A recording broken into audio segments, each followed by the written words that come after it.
Dr. Fury, tell us a little bit about the work that's being done at the Beth Israel Deaconess Medical Center, Harvard Medical School.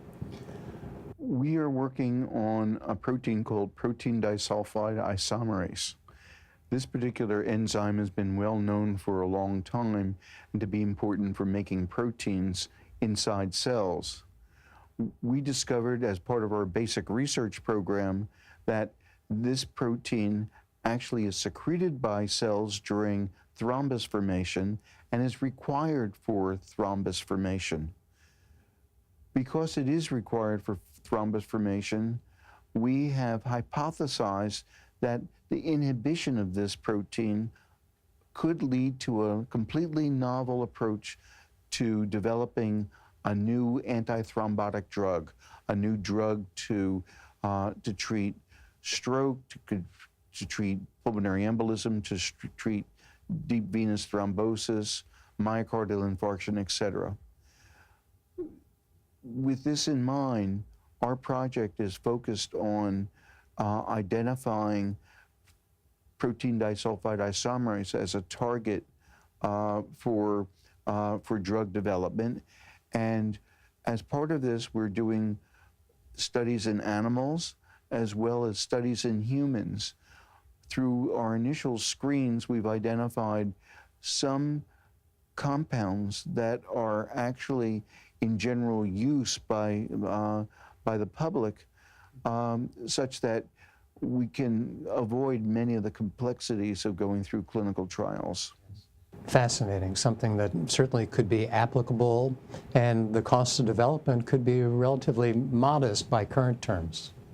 Perhaps. Again, we don't know whether we're actually going to develop a drug per se, or whether we're going to point in the direction of making an even better drug, which will come as a second or third generation from this work. Yes, fascinating. Thank you, Dr. Fury. I'm joined by Dr. Pete Lawler from Emory University. Dr. Lawler, tell us a little bit about the work that's going on at your place.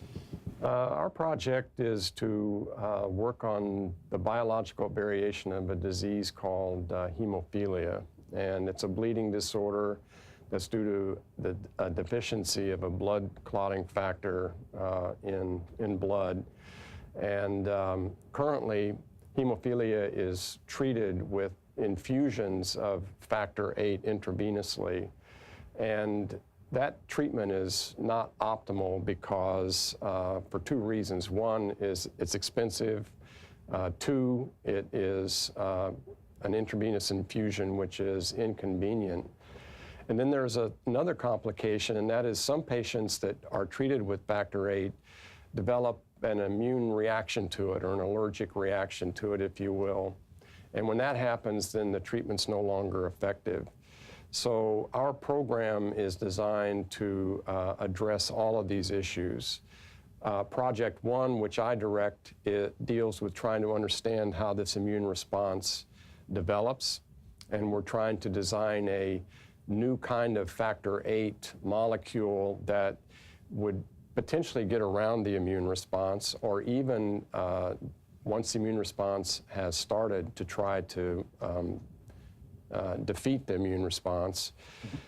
And Project 3 deals with trying to develop some new diagnostic techniques and perhaps a new kind of therapy for hemophilia based on, again, trying to evade this immune response. Project 2 is directed towards trying to develop a genetic therapy for hemophilia in which the patients that have a defective gene receive the factor VIII gene. And that would get around having to have intravenous infusions. However, the work that's been done in gene therapy so far, there is an immune reaction that's involved. So the Project 2, one of the goals of Project 2 is to better understand the immune response that occurs there. And then finally, the fourth project deals with the fact that patients with hemophilia vary in their bleeding problem. Some patients with hemophilia bleed more than others, and we don't understand why. One of the hypotheses is that patients have variation in their platelet function.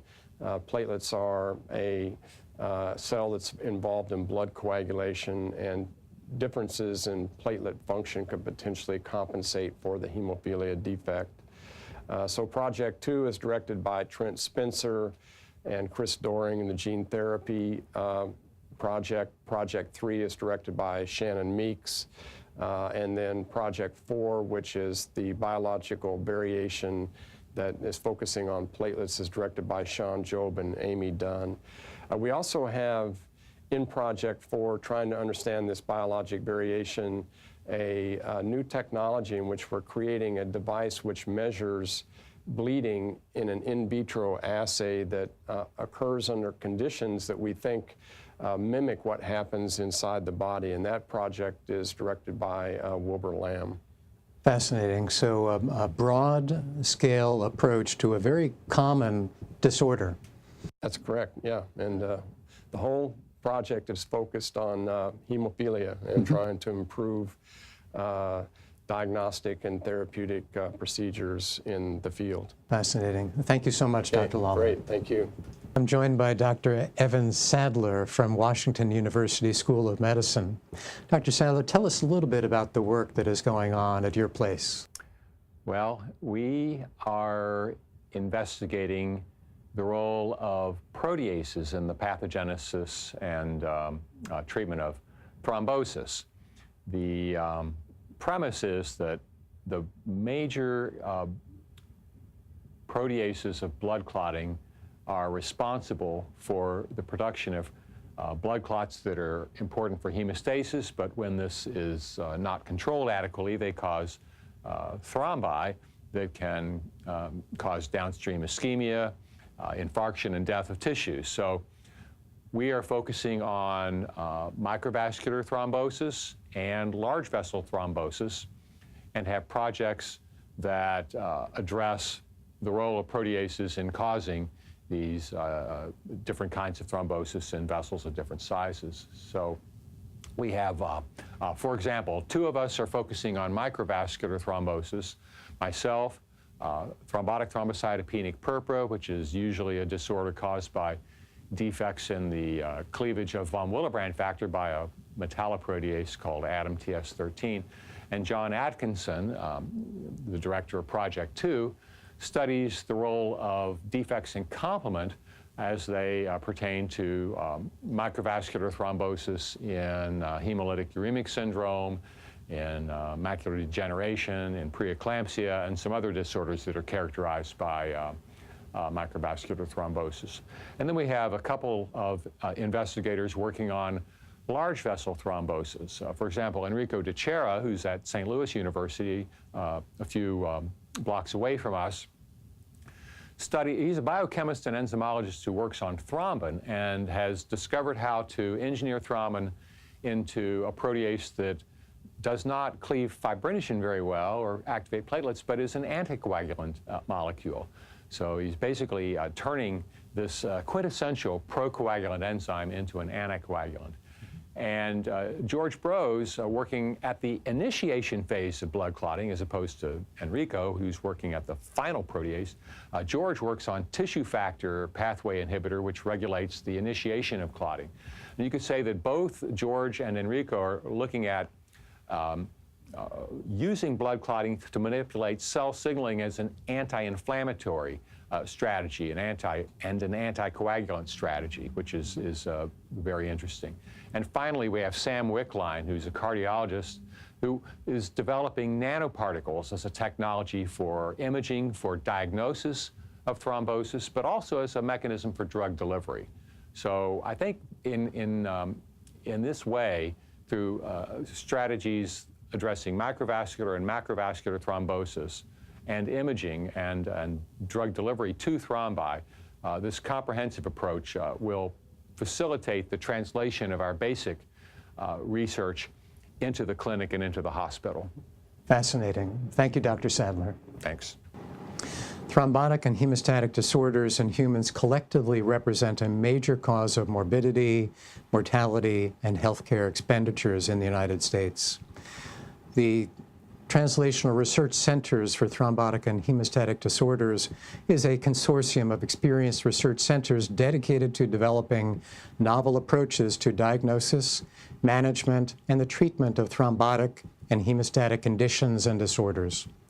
It is a strong foundation of support for scientists and clinician investigators who are focused on the translation of fundamental discoveries to care delivery and potentially to global health.